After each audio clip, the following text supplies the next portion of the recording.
스티븐 코비의 책 가운데 소중한 것을 먼저 하라는 책이 있습니다. 그 속에는 이런 내용이 있습니다. 어떤 강사가 큰 항아리를 하나 가지고 강단했습니다. 그러면서 여기에 돌이 몇 개가 들어갔습니까? 하고 사람들에게 묻습니다. 사람들은 대답하지 못합니다. 그때 그는 큰 돌 몇 개를 집어넣고는 여러분 이제 이 항아리가 가득 차지 않았습니까? 라고 물었을 때 사람들은 찼다고 얘기합니다.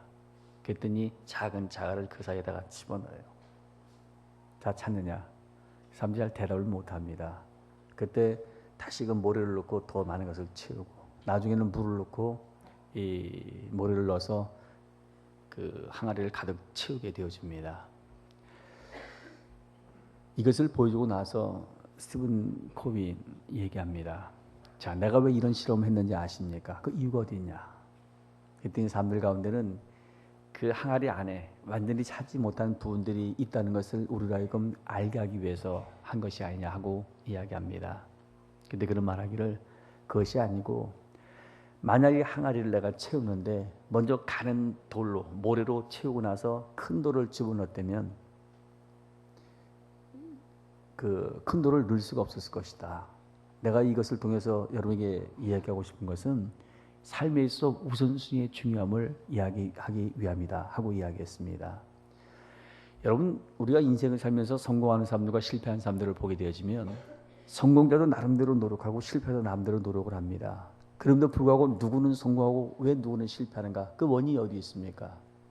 우선순위의 문제입니다. 사람이 인생을 살면서 먼저 해야 할 것이 있고 나중에 해야 할 것이 있는데 이 우선순위를 제대로 설정하지 못하게 됐을 때 아무리 노력한다 할지라도 자기가 원하는 결과를 얻을 수가 없게 되어지는 것입니다. 이 공사를 해보면 이 크리티컬 패스라는 얘기를 하고 있지 않습니까? 이 크리티컬 패스라는 것은 뭐냐면 공사에 있어서 그 공기를 결정하는 것인데 만약 그 일을 그때 하지 못하게 되면 이 공사 기간이 늘어날 수밖에 없습니다. 여러분 이런데 뭐 기둥 같은 거 있지만은 사실 이 안에 별의별 게 다 들어가 있거든요. 배관도 들어가 있고 전기도 들어가 있고 통신시설도 들어가 있고 여러 가지 게 다 들어가 있는데 이런 것들이 다 되고 나야 그 다음에 콘크리트를 칠 거 아닙니까? 이게 안 되면 콘크리트를 치질 못해요. 우선순위가 있거든요. 콘크리트를 치고 난 다음 다른 공사를 할 수 있는 것은 아닙니다. 마찬가지로 여러분이 인생을 살아가면서 먼저 할 부분과 나중 할 부분이 있는데 이것을 제대로 우선순위를 매기지 못하게 됐을 때 애쓰고 노력한다 할지라도 성공적인 삶을 살지 못하게 되어지는 겁니다. 이것은 우리의 신앙 세계 속에도 역시 마찬가지인 것입니다. 그렇기 때문에 사도 바울은 이 디모데 전서, 디모데 후서, 디도서를 우리는 목회 서신이라고 이야기하는데 하나님의 교회를 받들어 섬기는 믿음의 아들 디모데에게 그 교회를 어떻게 섬길 것인가 하는 것에 대해서 소개하면서 네가 이 사역에서 우선순위를 어디다 둬야 되느냐? 기도해라 하고 이야기합니다. 먼저 오늘 본문 1절 말씀 같이 한번 읽겠습니다. 그러므로 내가 첫째로 권하노니 모든 삶을 위하여 간구와 기도와 도구와 감사를 하되 하고 나와 있어요. 첫째로 권하노니 하고 되어 있죠. 지금 바울은 여기서 순서를 말하는 것은 아닙니다. 만약에 순서를 말하는 거면 첫째는 기도하고 둘째는 뭐하고 셋째는 뭐하고 이렇게 나와야 되는데 오늘 본문에 보면 나와요 안 나와요? 첫째란 말 이외에는 없습니다. 이 첫째를 헬라 원어는 프로톤이라는 말을 사용하는데 이것은 가장 중요하다는 것이에요. 목회사에게 신앙생활에서 가장 중요한 것이 뭡니까? 그건 기도예요. 하나님은 기도하는 사람들과 함께 하시고 기도하는 사람을 통해서 하나님의 역사를 이루어주시기 때문에 내가 이 땅을 살면서 하나님의 도우심을 받고 성공적인 삶을 살기를 원한다면 무엇보다도 우리는 기도를 중요시 여겨야 합니다. 출애굽기 17장에 보면 이스라엘과 아말렉과의 전쟁이 일어납니다. 그럴 때 모세와 아론과 훌은 산에 올라가서 기도하게 되어지고 여호수아와 백성은 나가서 싸우게 되어집니다. 우리 눈에 보기에는 나가서 싸우는 사람이 중요한 것 같지만 실제로 그 전쟁의 성공과 실패는 어디에 결정되어 있어요? 산 위에서 기도하는 모세와 아론과 훌에 있었습니다. 우리가 열심히 애쓰고 노력하는 것도 중요하지만 그 위에 더하시는 하나님의 은혜가 있어져야 합니다. 그러기에 우리는 끊임없이 그 하나님의 은혜를 얻기 위해서 기도해야 합니다. 요즘 셀교회 폭발을 그 건설회 때 같이 나누고 있는데 많은 사람들이 셀 리더가 된다 하면은 자기들이 걱정을 해요. 나는 학벌도 부족하고 나는 신앙적 연륜도 부족하고 나는 은사도 부족하고 나는 성격도 무슨 그 외향적이지도 못하고 뭐 이런저런 얘기들을 막 하거든요. 근데 조엘 코미스키라는 사람이 700명의 성공적인 셀 리더를 만나서 조사를 했어요. 근데 결론으로 딱 나온 것이 뭔지 아십니까? 다 필요 없다는 거예요. 학벌이 있느냐 없느냐 그것도 중요한 것이 아니고, 교회를 오래 다녔냐 그렇지 않냐 그런 것도 그렇게 중요한 것이 아니고, 성격이 내성적이냐 외향적이냐 하는 것도 중요한 것이 아니고, 은사를 뭘 받았냐는 것도 중요한 것이 아니라는 것이에요. 제일 중요한 것은 얼마큼 그가 하나님을 향해서 기도하고 있냐는 것이 중요하다고 결론을 내리게 되어집니다. 기도하는 삶을 통해 하나님은 그 역사를 이루어주기 때문에 우리 기도해야 돼요. 여러분, 우리 교회 오니까는 이 구역 예배 같은 것이 이상하지 않습니까? 옛날에 구역장들이 그냥 가르쳤어요. 그랬더니 보니까는 가르치지 않고 뭐 이러고 저러고 얘기해요.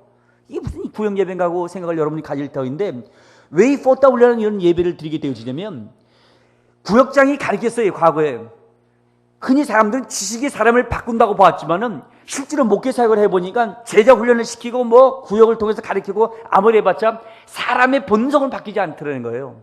근데 사람이 언제 바뀌냐면 사실은 고백과 점검을 통해서 바뀝니다. 야고보서 5장 16절에 보면 너희 죄를 서로 고하라고 말했는데, 건강한 공동체는 자기의 죄까지 내어놓을 수 있는 공동체가 되어져야 돼요. 그래서 있는 것을 내어놓고 거기서 점검을 받고 그 속에서 인간의 변화들이 일어나게끔 되어집니다. 그래, 만약 우리 4W 예배를 드리는 이 구역 예배가 자기가 안고 있는 어떤 문제점, 자기의 아픔, 자기의 고통 이런 것들을 내어놓는 곳이 되었다면 이거는 하소연하는 것밖에 안 될 것이에요. 그들의 아픔, 그들의 문제, 그들의 고통을 놓고 어떻게 해야 돼요? 기도해야죠. 그 기도를 통해서 치유케 하시는 하나님, 회복케 하시는 하나님, 우리를 새롭게 하시는 하나님의 역사를 경험해야 합니다. 만일 셀 모임 속에서 그런 영적인 파워가 나타나지 않으면 사람들이 그 셀 모임에 들어오지 않을 것입니다. 그 때문에 셀 리더는 무엇보다도 기도해야 할 것이고, 그 기도를 통해서 영적 사건을 일으킬 수 있어야 합니다.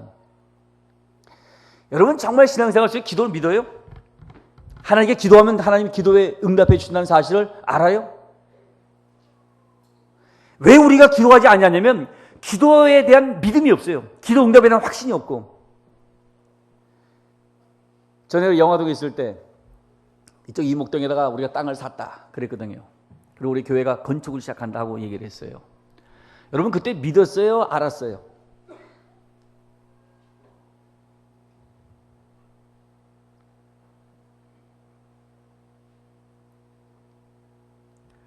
땅 산 거 알았어요? 건축하는 거 알았어요? 근데 샀다고 하니까 믿었죠. 그리고 약도를 그려주니까 약도를 보고 찾아오니까 교회가 정말로 건축하고 있었죠. 그래서 알았죠. 믿는 것과 아는 것의 차이는 바로 그거예요. 기도를 우리가 왜 알지 못하냐면 해보지 않기 때문에 그래요. 기도에 응답한다고 하나님 말씀했다면 그 말씀을 우리는 믿어야 합니다. 믿고 기도하게 되어지면 역사가 나타나거든요. 그러면 기도의 역사가 이렇게 나타난다는 사실을 알게 되어지는 것이에요. 알고 기도하는 것이 아니라 믿고 기도하는 거예요. 믿고 기도하다 보면 그 기도의 역사가 나타난다는 사실을 내가 알게 되어지는 것입니다. 여러분, 신앙의 사건은요, 여모 7장 3절에도 이야기했듯이 영생은 유하신 하나님과 그의 보내신 자 예수 그리스도를 아는 것이라고 얘기했는데, 이 안다는 것은 히브리 원어로 야다라는 단어를 사용합니다. 경험하는 거예요. 기도 응답? 이건 내가 경험해 봐야 돼요. 실제로 기도해 보게 되어지면 그 기도 속에 하나님의 역사가 나타난다는 사실을 경험하게 되어집니다. 그러게 이러한 경험을 가진 사람은 문제가 터지면 아이고, 이건 기도하라는 신호보다 또 기도하죠. 그러나 기도를 알지 못하고 기도를 믿지 못하고 그 신앙생활하는 사람들은 문제가 터지면 좌절하고 절망하게 되어지는 것입니다. 내가 문제를 안고 있다 해서 하나님이 도와주는 것이 아니라 그 문제 속에 하나님을 개입시키는 것인데, 이것이 바로 기도라는 사실들을 우리는 기억하면서 우리의 신앙생활에 있어서 가장 중요한 것, 첫째로 우리들이 해야 할 것은 뭐예요? 오늘 본문에서는 기도라고 이야기합니다. 그렇다면 누구를 위해서 과연 우리는 기도해야 할 것인가? 여러분, 그 2절 말씀을 보시 바랍니다. 다시 한번 읽겠습니다. 임금들과 높은 지위에 있는 모든 사람을 위하여 기도하라. 이는 우리가 모든 경건과 단전한 중에 고요하고 평안한 생활을 하려 함이니라. 이것이 우리 구주 하나님 앞에서 선하고 받으실 만한 것이니 하고 말합니다. 누굴 위해서 기도하라고요? 임금님과 또한 높은 지위에 있는 분들을 위해서 기도하라는 것이에요. 여러분, 이거 얘기 잘 들어야 합니다. 그 당시에 그 이스라엘 백성을 지배하는 것은 누구였어요? 로마였어요. 그 로마가 네로니, 도미시아니, 트라니 이런 악랄한 황제들이 10대 박해랍니다. 313년에 콘스탄틴 황제가 밀라노 칙령을 내려서 기독교를 공인하기까지 많은 기독교인들이 핍박을 받아요. 예수 믿는다는 그 한 가지 이름으로 그 공식적인 직장을 다니지 못하게 되었고, 이 한 가지 이름으로 많은 사람들이 핍박을 받고 순교를 당하는 상황이었습니다. 그래서 이 상황 속에서 뭐라고 나와 있어요? 성경은 그 높은 지위에 있는 사람들을 위해서 기도하라는 것이에요. 이들이 바른 판단을 가지고 바른 정책을 펴서 이들을 편안하게 살게 하도록 하기 위해서 기도할 것을 오늘 본문은 우리에게 권면하고 있는 것입니다. 여러분 기억하시죠? IMF 딱 터지고 나서 그 당시 대통령이 누구였어요? 김영삼 씨였죠? 그냥 막 무슨 말 했어요? IMF 터지니까. 이쪽에서 누가 얘기 안 해? 어째 이런 일이 그러고 한마디 했거든요. 끝이에요, 그건. 대통령은 어째 이런 일이 그러면 끝이에요. 그러나 그 사람이 외환 그 관리를 잘못함으로 말미암아 IMF가 터지게 되었고, 이로 인해서 얼마나 많은 기업들이 무너지게 되었고, 그것에 대해서 얼마나 많은 가정들이 파괴됐으며 얼마나 많은 사람들이 고통을 당했습니까? 지도자가 정책을 한번 잘못 펴면 이것으로 인해서 많은 사람들이 고통을 당하기에 오늘 성경은 뭐라고 얘기해요? 경건과 단정한 중에 고요하고 평안한 생활을 하기 위해서 지도자를 위해서 기도하라는 거예요. 그러니까 하나님 무조건 뭐 이명박 대통령 축복해달라 그걸 기도하지 말고, 그 권세를 하나님으로부터 받았기에 그 권세를 바로 사용할 수 있게 해달라고 기도해야 되고, 옳고 그름을 바로 분별할 수 있는 지혜를 갖게 해달라고 기도해야 되고, 힘 있는 사람은 힘을 가지고 자기를 주장할 수 있고, 권력 있는 사람은 권력을 가지고 자기를 주장할 수 있지만은, 돈 없고 힘 없는 사람들은 그렇게 못하거든요. 정말 힘 없는 자 편에 서서 그런 권력을 바로 사용하게 해달라고 기도해야 합니다. 이게 우리 기도 제목이 돼야 돼요. 여러분 1906년도에 한국 교회에 놀라운 일이 생기기 시작합니다. 그것이 뭐였어요? 새벽기도 운동이에요. 길손전 목사님을 통해서.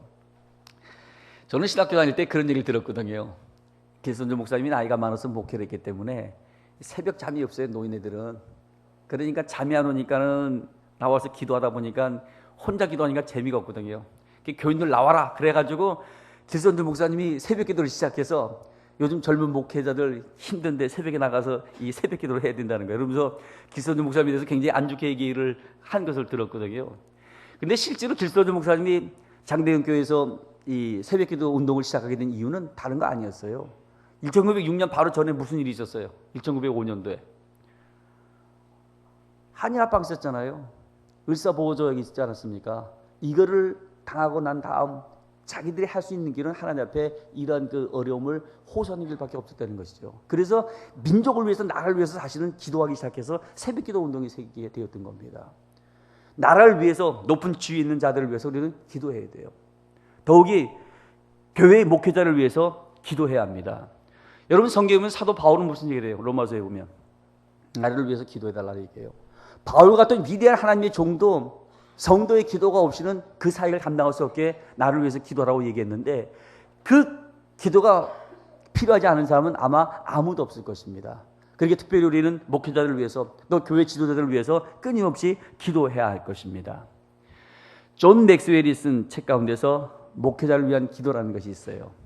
이 존 맥스웰, 미국에서 굉장히 영향을 끼치는 유명한 목사님이시거든요. 이분이 초기에 큰 교회에 이제 심을 하게 되었대요. 이제 그러다 보니까는 그 교회가 가지고 어떤 전통도 있고 또 여러 가지 변화시켜야 할 일도 있고, 그래서 그 교회 중직자들 만나서 많은 그 대화를 해야 되는데, 어떤 사람이 목사님 좀 만나서 상담을 좀 하자고 얘기를 했대요. 자기 일도 바빠 할 일이 많이 있는데 이거 지금 일반 평신도 하나를 만나갖고 과연 내가 상담할 필요가 있냐고 이 사람이 고민하다가 하도 이 사람이 요청하니까 시간을 딱 정했대요. 15분만 상담하자. 그래가지고 이제 이 사람을 만나게 되었는데, 그 사람이 빌 클라센이라는 이 페러처치 선교단체에서 활동했던 사람인데, 이제 나이가 들어서 은퇴하신 분이었답니다. 이 양반이 와서 뭐라고 얘기하냐면, 목사님, 내가 기도하는 가운데서 하나님께서 목사님을 통해서 그 기도하라고 그 자기를 자꾸 이렇게 감동을 시켜준다는 거예요. 그래서 자기가 목사님 기도하러 왔다는 거예요. 그러니까 이 맥셀 목사님이요, 자기는 목회 사역을 그렇게 해왔지만은 기도 받으러 온 교인은 봤어도 기도해 주겠다고 온 교인은 못 봤대요. 그러니까 기분 나쁠 거 아니에요. 그래서 이걸 지금 어떻게 할 것인가 하고 생각하는데, 성령께서 자꾸 감동을 주면서 기도 받으라 그렇게 하더래요. 먹겠다 그러고 그냥 기도 받았답니다. 근데 나중에 이 사람의 기도가 끝나고 난 다음 맥셀 목사님 무슨 얘기를 했냐면, 그 사람의 기도를 받는 순간 내가 안고 있는 문제들이 치유되었고 영적인 자유함과 평안함을 나는 맛봤다. 그러고 얘기를 해요. 그러면서 평신도가 자기를 위해서 기도해 준 것에 대해서 그는 감사하면서 그 다음에 교인들에게 선포를 합니다. 여러분 가운데 날 위해서 기도할 수 있는 사람이 있다면 지원해 달라고. 그래가지고 31명이 지원을 하게 되었대요. 근데 이 숫자가 점점 늘어나는 가운데 인조이라는 그 선교 단체를 구성하게 되었는데, 여러분 찰스 스펄전도 그러지 않았습니까? 그 은혜스러운 설교의 비결이 어디 있습니까? 하고 얘기하니까 이 사람 아무 소리 안 하고 해요. 예배 전 30분이었는데 기도실로 데려갑니다. 그 사람을. 그러면서 사람들을 보여줘요. 우리 교회의 영적인 동력이, 영적인 파워가 바로 저기 있습니다. 그들이 다른 기도하는 거 아니에요. 스펄전 목사님의 설교 그 하나를 위해서 기도하게 되었는데 그 기도의 힘으로서 스펄전 목사님께 위대한 설교의 길을 걸어갈 수 있게 되었던 겁니다. 여러분, 우리는 그 신앙생활 속에서 기도의 사역을 가장 중요한 사역으로 여겨야 할 것이고, 특히 높은 자들을 위하여, 정치적으로 높은 자들이나 영적으로 높은 자들이나 이런 자들을 위해서 우리는 기도해야 합니다. 그러나 거기에 그쳐서는 안 됩니다. 또 기도할 대상이 있죠. 2장 1절에 한번 보시기 바랍니다. 누구를 위해서 기도하라고 있어요? 그러므로 내가 첫째로 권하노니 누구요? 모든 사람을 위해서 간구와 기도와 도구와 감사를 하라. 그리고 4절에는요, 하나님은 모든 사람이 구원을 받으며 진리를 아는 데 이르기를 원하시느니라. Effectual Prayer라는 책에 나왔던 실화입니다. 1930년도에 미국의 대공황이 있지 않았습니까? 그 상황 속에서 이 피츠버그 이 탄광초에서 있었던 사건이에요. 당시 노동자들이 데모를 일으키면서 자기들의 요구를 들으지 않으면 탄광을 다 폭발하겠다고 협박을 하면서 이 노동조합이 뭉쳤습니다. 이렇게 되어지자 사실은 기도하는 것도 힘들고 설교하는 것도 힘들었어요. 그렇잖아요. 교회가 만약에 분란이 빠지게 되어진다면 이렇게 설교하면 저 사람 비유 맞춘다고 그러고 이렇게 설교하면 이 사람 비유 맞춘다고 해갖고 노동자를 위해서도 못하고 또 기업주를 위해서도 하지 못하고 하여튼 굉장히 어려운 가운데 있었습니다. 그때 슈메이커라는 그 목사님이 고민하다가 한 제안을 해요. 이 노동조합의 그 리더들이 있죠. 간부들을 갖다가 불러 모아서 우리가 기도회를 한번 시작을 하자. 그래가지고는 이제 기도회를 시작합니다. 설교하면 문제가 되어지니까 설교 안 하고 성경만 딱 읽고 기도하고 보내요. 그 다음에 다시 만나자. 그 다음날 이제 만나서 또 기도하고 보내고. 그런 과정 속에서 이 사람들이 요구를 들으지 않으면 광산을 폭발시키겠다는 그 날은 점점 가까우기 시작했습니다. 근데 그 중에 한 사람이 그렇게 얘기하더래요. 우리가 이제까지 우리의 요구를 관찰하기 위해서 그 투쟁도 하고 욕도 하고 싸움도 했지만은 정말 그 사주들을 위해서, 기업주를 위해서 기도한 적은 없다는 거예요. 한 사람이 흘러가듯이 이렇게 얘기를 하다 보니까 그 옆에 사람도 나도 마찬가지다. 우리를 위해서 우리는 기도했지만 그들을 위해서 우리는 기도한 적이 없지 않느냐. 그래갖고 이 사람들이 한 사람씩 두 사람씩 마음이 바뀌어가지고 사주들을 위해서 기도하는 가운데 결국 이 문제가 해결되게 되어집니다. 여러분, 데모한 사람들 보잖아요. 얼마나 강박합니까? 그런데 그런 사람들의 마음을 녹일 수 있는 것은 역시 기도 위에는 없다는 것이죠. 영국의 진화론자 가운데서 그 유명한 토마스 헉슬레라는 분이 있습니다. 저는 뭐 말도 아주 달변가였는데 이 사람이 하숙을 했어요. 근데 그 하숙집 주인이 이제 나이가 들어서 죽게 됐습니다. 죽으면서 자기 생각에 그 헉슬레라는 사람이 다른 건 다 좋은데 하나님을 믿지 않기 때문에 어떻게 하든지 그 사람을 구원해 이르게 하고 내가 죽어야겠다고 생각하면서 병상에서 이 사람을 불러요. 그러니까 이 사람이 찾아왔죠. 그러면서 이제 이런저런 얘기를 하면서 그 신앙에 대한 얘기를 좀 하려고 했더니 워낙 무신으로 똘똘 뭉쳐있는 사람이기 때문에 또 달변가기 때문에 말로서는 이 사람을 감동시키고 변화시킬 수가 없었어요. 나중에 할머니가 헉슬레 붙잡고 우리 잠깐 기도 좀 하자. 그리고 손을 잡고 기도를 시작했답니다. 나중에 보니까 헉슬레가 눈물을 흘리고 있더래요. 그 강박했던 불신자의 심령도 기도가 결국 녹이게 되어지는 거예요. 하나님은 모든 사람이 구원 얻기를 원하는데 모든 사람들을 구원하기 위해서 해야 할 일이 있어요. 그것이 뭐예요? 기도 사역이에요. 여러분, 불신자를 위해서 얼마큼 기도하고 있어요? 그들에 대해서 얼마나 영적인 관심을 기울입니까? 높은 지위 있는 자들을 위해서만 할 것이 아니라 모든 사람이 구원을 받기를 원하기 때문에 우리 주변에 아직까지도 그리스도를 모르는 사람을 위해서 우리는 그들을 위해서 기도해야 할 것입니다. 어떻게 하라고요? 오늘 본문에 다시 한번 1절을 보시기 바랍니다. 같이 읽겠습니다. 그러므로 내가 첫째로 권하노니 모든 삶을 위하여. 첫째가 뭐예요? 간구. 간구는 헬라 원어로 데이세이스라고 이야기하는데 이것은 꼭 신앙을 가진 사람이 드리는 것은 아닙니다. 그냥 자기 필요를 요청하는 거예요. 누구에게나. 그래서 첫째는 그렇게 요청하라, 필요를. 두 번째는 뭐예요? 기도. 기도는 프로시케라고 얘기하는데 이것은 그 대상을 알고 하라는 거예요. 여러분 교회를 처음 나오면요, 대충 기도하면 하나님이 응답해 주십니다. 아마 그런 경험을 여러분이 많이 있을 거예요. 근데 희한하게도 신앙생활을 하면 할수록 응답이 안 나타나요. 왜 그런지 아십니까? 마치 어린아이가 뭘 달라 그러면 일일이 설명할 수 없으니까 부모들이 그냥 해줘요. 그러나 아이가 성장하게 되면 야, 부모 입장도 있고 뭐 이런 그 경제적인 상황이 어떻고 이러면서 얘기할 수 있지 않습니까?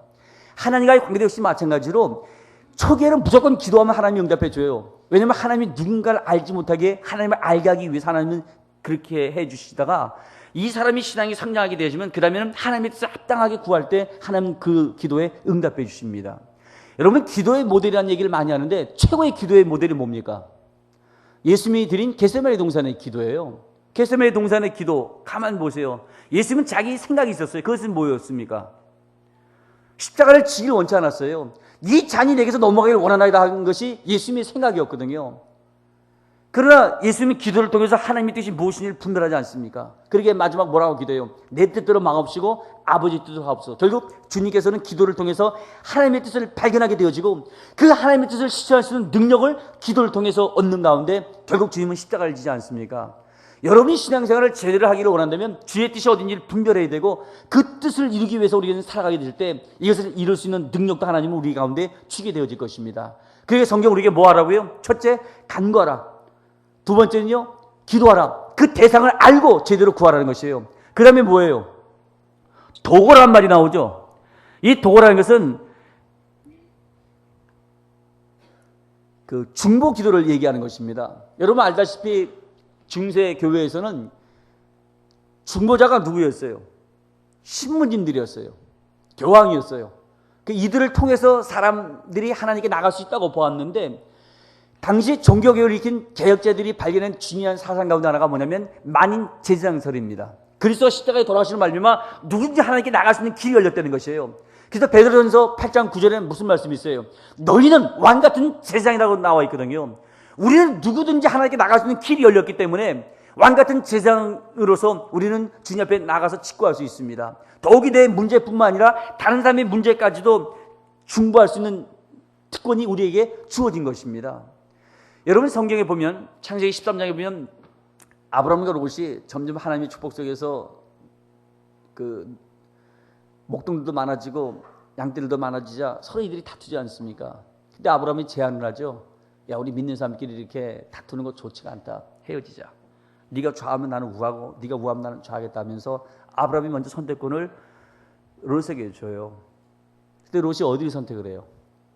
소돔과 고모라 땅을 선택합니다. 눈으로 보기에는 그것이 비옥하고 아름다운 곳이었기 때문에 거기를 선택하지만은 실제로 이곳은 하나님께서 심판하고자 작정했던 곳이었습니다.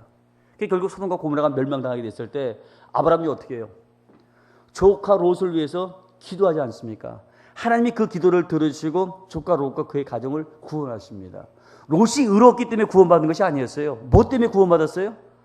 아브라함의 기도였어요. 이것이 오늘날 우리들이 해야 할 중요한 중보적 기도입니다. 내가 다른 사람들을 위해서 기도하게 되어질 때 내 기도를 통해서 저들이 구원받고 저들이 하나님의 축복을 누린다는 사실을 우리는 잊어서는 안 돼요. 여러분 알다시피 모세 같은 경우도 이스라엘 백성이 범죄했을 때 하나님이 그를 죽여야 책정하지 않습니까? 모세 뭐라고 얘기해요? 차라리 그러려면 내 생명책에서 나를 제거해달라. 그러나 저들을 갖다 살려달라고 하나님께 기도하게 됐을 때 하나님이 그 기도를 들어주시고 그 백성들을 멸하지 않지 않습니까? 오늘날 우리들이 기도할 때 내 필요를 구해야 합니다. 그리고 내가 구하는 대상이 누군지 알고 기도해야 합니다. 여기서 끝날 것이 아니라 다른 사람들을 위해서 중보적인 사역을 해야 합니다. 더 나아가서 뭐 하라고요? 감사라는 것이에요. 이게 우리 기도 생활에 있어 최상의 단계입니다. 여러분 기도할 때 간구가 많아요? 감사가 많아요? 주시옵소서가 많습니까? 감사합니다가 많습니까? 예수님 같은 경우는요, 요한복음 6장에 보면 베세다 들녘에서 그 많은 사람들이 5,000명 이상 굶주리고 있는 상황 속에 예수님 손에는 보리떡 5개, 물고기 2 축복밖에 없었습니다. 근데 그것을 놓고 성경은 뭐라고 나와 있어요? 예수님은 축사하셨다, 감사하셨다. 6할에 테스트라는 단어를 사용하거든요. 사실 신앙인의 감사라는 것은 모든 조건이 다 갖춰졌기 때문에 감사하는 것은 아니거든요. 그 감사할 수 없는 상황 속에서도 절대적이고 무조건적인 감사를 하게 되었을 때 하나님은 감사할 수 있는 조건들을 베풀어 주셨습니다. 그러니까 우리의 신앙생활 속에서 없는 것을 놓고 불평하지 말고 내게 있는 것을 소중히 여기며 감사하게 될 때 하나님은 더 많은 것을 우리에게 베풀어 주실 것입니다. 드레이 아임스가 한 얘기가 있습니다. 이 사람이 그런 얘기를 해요. 자기가 천국에 가서 많이 이 땅에 살아있을 때 내가 기도하면 하나님이 어떻게 나를 쓰시고 축복해 주실 것인가 하는 것을 바라보게 되었을 때 내가 인생을 살면서 가장 후회하는 일이 되어질 것이다 하고 그는 이야기했습니다. 여러분이 지금 기도하면 얼마든지 하나님이 여러분을 도와주시고 여러분을 축복할 수가 있어요. 근데 기도하지 못함으로 말미암아 아니함으로 말미암아 받지 못하는 것들이 많이 있거든요. 만약 천국에 가서 그를 바라볼 때 여러분 아마 가장 후회하게 되어질 것입니다. 기도해야 돼요. 여러분 물이 몇 도에 끓습니까? 100도에 끓죠? 99도까지 올라가도 물이 안 끓어요. 100도가 돼야 끓기 시작합니다. 기도도 마찬가지예요. 여러분이 할 수 있는 모든 노력을 동원해서 최선을 다해서 기도하게 됐을 때 비로소 그 역사가 일어나게끔 되어지는 것입니다. 우리는 적당히 기도하고 대충 기도하기 때문에 우리의 삶을 통해서 하나님의 역사가 나타나지 못하게 되어지는 것입니다. 내가 할 수 있는 모든 노력을 동원해서 최선을 다해서 기도할 때 하나님 반드시 그 기도에 응답해 주실 것입니다. 우리 신앙의 사역에서 제일 중요한 것은 뭐예요? 첫째는 기도다. 대상은 누구예요? 높은 자들을 위해서 기도하고 모든 사람들을 위해서 기도하라. 어떻게 기도하라고요? 간구하며 기도하며 도구하며 감사를 하나님께 기도하라는 것이에요. 하나님은 반드시 성도의 부르짖는 기도에 응답하시고 우리를 도와주신 가운데 우리가 성공적으로 이 땅을 살아갈 수 있도록 그 길을 인도해 주실 것입니다. 마음을 다하고 뜻과 성품을 다해서 주님 앞에 부르짖고 기도하는 가운데 하나님의 축복 속에서 성공적인 삶을 살아가시는 모든 성도들이 다 되어주시기를 주의 이름으로 축원드립니다. 기도하겠습니다.